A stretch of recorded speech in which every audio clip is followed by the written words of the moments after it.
Bon les gars, on est arrivé au bout. Je voulais juste avoir une dernière impression de votre part sur la blessure de Neymar. Quand même, c'est la grosse info de ce week-end.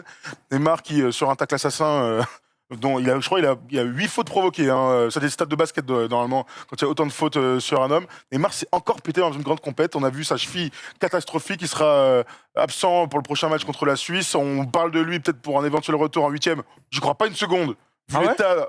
Ah, mec, une entorse comme ça là. Apparemment, elle a dégonflé tout de suite. Ils n'ont pas fait les examens. Il va être au frigo les 2 matchs. Moi, je m'inquiète. Ils ont gagné le match le plus important. Bon, une entorse ne joue pas. Je pense qu'il y en a eu des dribbleurs, des techniciens dans l'histoire du football.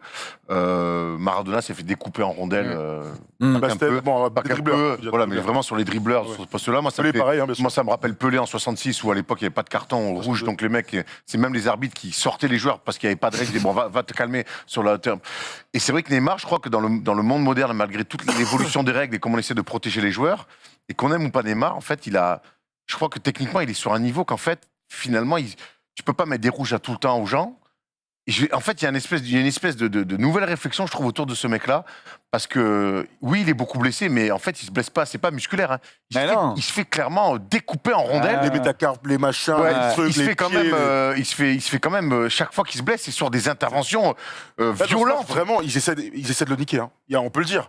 Gros, et je pense que Messi n'a jamais eu ses traitements de faveur. Messi, ils ont essayé de le découper. Ouais, mais lui, je trouve vraiment c'est les plus fragiles aussi, peut-être. En fait, ça c'est intéressant ce que tu dis. Le carton rouge a été inventé pour justement protéger les artistes qui se faisaient découper.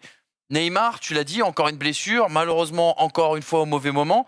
Est-ce que c'est son jeu fait de provocation balle au pied qui fait qu'il se fait découper? Est-ce que c'est son attitude qui fait que quand le défenseur est en bune à bune, il se dit je vais le démonter? Parce que tu sais, il y a quand même des trucs. Alors moi j'aime bien les mecs qui ont de l'assurance, qui sont dans le trash talk et tout, j'aime beaucoup. Mais tu vois, il y a des trucs où je trouve qu'ils donnent le bâton pour se faire battre. La 6e étoile, t'es pas obligé de te mettre une pression comme ça. Mais ça c'est son problème. Mais Manu, moi j'entends. C'est pas parce qu'un mec. Quand en Coupe de France, il se fait dégommer avec le PSG parce que je dis pas c'est bien fait. Mais ce que je dis par là, c'est qu'à un moment donné, un peu plus d'humilité, Manu, un peu moi plus de j'entends. trucs. Et tu sais ce que je pense de Neymar, tu sais que je pense de Neymar, tu sais comme il peut m'agacer, à un moment donné, c'est pas parce qu'un mec il a une erreur, il est nul en com et que c'est pour moi un mec intellectuellement limité qui doit forcément finir sur une civière. Mais non, mais attends, je justifie pas ça. Je dis juste que tu as des exemples dans l'histoire du football. Un Marco Van Basten, par exemple, sa carrière s'est terminée à 29 ans parce qu'il s'est fait démonter. Oui, mais dans une autre génération, dans un autre championnat, c'est pas pareil. Il y a des mecs qui se sont fait démonter. Il y a des mecs qui étaient des artistes et qui se sont fait démonter. Pas pour les mêmes raisons, mais en tout cas, leur carrière, à un moment donné, c'est brisée. Moi, ça m'interroge quand même. Des blessures, à cause de la brutalité des mecs en face. Qu'un joueur comme ça. À un moment donné, te met pas en danger quand tu sais aujourd'hui ce que tu risques dans un football qui est de plus en plus physique, qui est de plus en plus d'intensité. Et encore là, c'est pas sa faute. C'est pas sa faute parce que c'est dans le jeu. Je trouve que surtout cette saison, il est moins dans la recherche, dans le. Non, mais t'as raison. Je sais pas si c'est chambré tout ça. Non, mais je dis pas que c'est bien fait. C'est juste qu'à un moment donné, malheureusement, par rapport à tous les autres, il paye un petit peu son image. Et je veux dire, on a tous joué au foot d'une certaine façon. Quand tu joues, et moi ça m'est arrivé la semaine dernière, il y avait un mec, il était très fort techniquement, il était meilleur que tout le monde. Sauf que quand le mec il joue arrêté, et que le seul truc qu'il veut faire, quand il a le ballon au pied, c'est humilier d'une certaine façon son adversaire, il ne peut pas pleurer, parce que le mec qui est en face de lui et qui est moins bon, va lui titiller les chevilles pour essayer de lui gratter le ballon. Parce que si t'as pas le ballon, t'as la cheville. C'est un petit peu comme ça. Après, si t'es pas un méchant, jamais tu touches et tu dis bon bah vas-y, je te laisse passer, on va voir comment on récupère derrière. Là, c'est plus malheureux qu'autre chose. Après, quand ça t'arrive, toutes les coupes du monde, toutes les saisons de Ligue des Champions, c'est que dans ta façon de jouer, quoi qu'il en soit, il y a un problème. La Coupe du Monde au Brésil, il y a un mec qui arrive les deux genoux dans le dos et qui lui démonte le dos. Au bout d'un moment, je suis loin d'être l'avocat de Neymar parce que Dieu sait qu'il me gonfle. À un moment donné, c'est quand même un joueur de football qu'on a envie de voir dans une Coupe du Monde. Si on doit croiser le Brésil à la fin, je veux que le Brésil soit complet, qu'on les tape. Bien sûr. Comment t'expliques que et c'est vraiment une réflexion. En vrai, on est d'accord sur le truc. Il y a un détail qui fait qu'il y a une opposition. Mais comment t'expliques que Messi, Cristiano Ronaldo ne soient pas fait démonter comme Neymar se fait démonter? C'est déjà arrivé. Je me souviens. Souvenez-vous du tac de Souley Diawara à Bernabéu. Oui, c'est arrivé. C'est même pas un bon exemple, ça.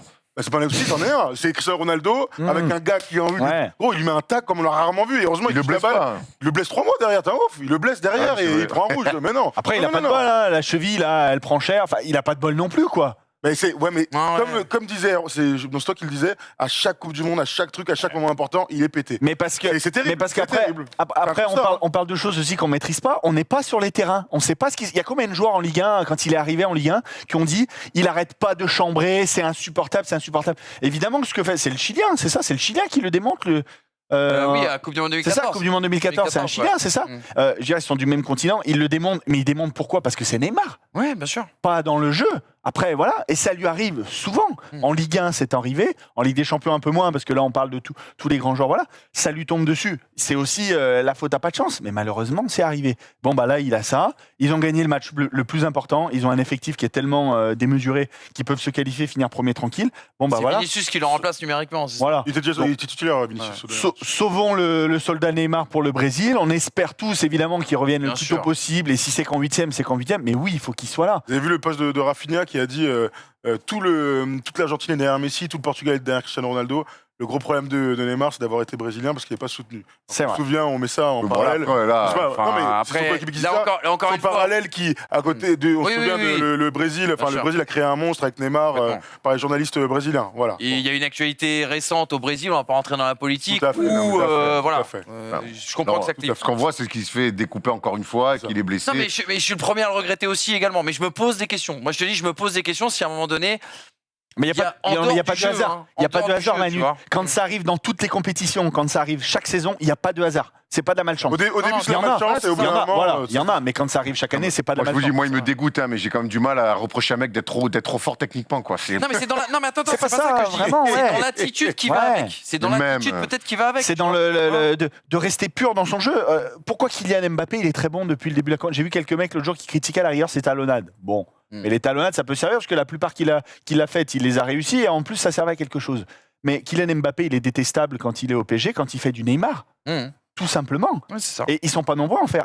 Mbappé, on a fait la réflexion tout à l'heure, il a fait un passement de jambe improbable, mais parce qu'il y avait de l'intérêt dans la surface. Il tente un passement de jambe alors que le mec il est 50 cm devant lui. Mais il n'y a aucun geste superflu d'Mbappé depuis le début. Donc si tu fais pas de geste superflu, il n'y a personne qui peut te démonter.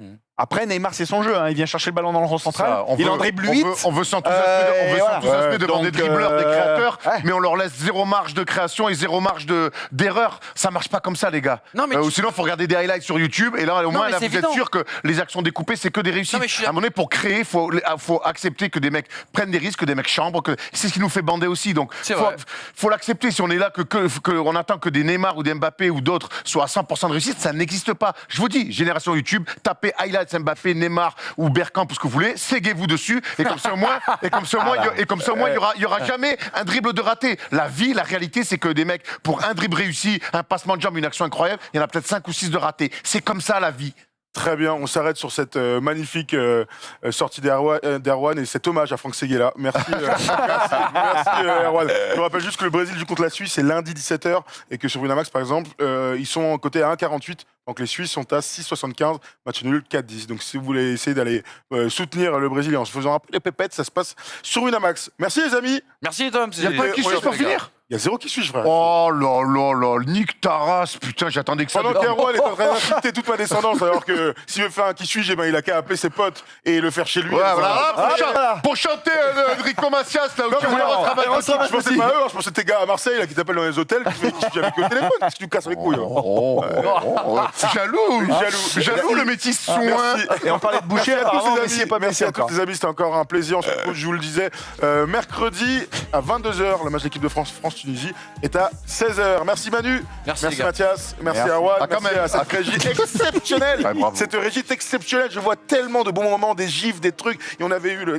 Et puis là, maintenant, on a les Italiens qui viennent chanter en direct. Je sais pas à quoi on joue. Thomas, c'est que le deuxième match. Cette